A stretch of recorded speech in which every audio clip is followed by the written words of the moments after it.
County, northeastern Granville County, northern Franklin County, until 6:30 p.m. At 5:49 p.m., a severe thunderstorm was located 9 miles north of Henderson, moving south-southeast at 10 miles per hour. Hazard, 60 miles per hour with gusts and quarter-size hail. Source, radar indicated. Impact, hail damage to vehicles is expected. Expect wind damage to roofs, siding, and trees. Locations impacted include Henderson, Oxford, Warrington, Norlina, Littleton, Kittrell, Stovall, Middleburg, Macon, and Gilbert. Straight line winds can blow down trees, power lines, and damage mobile homes and other buildings.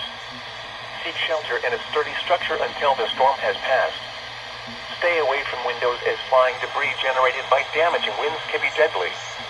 Torrential rainfall is also likely and may lead to minor flooding.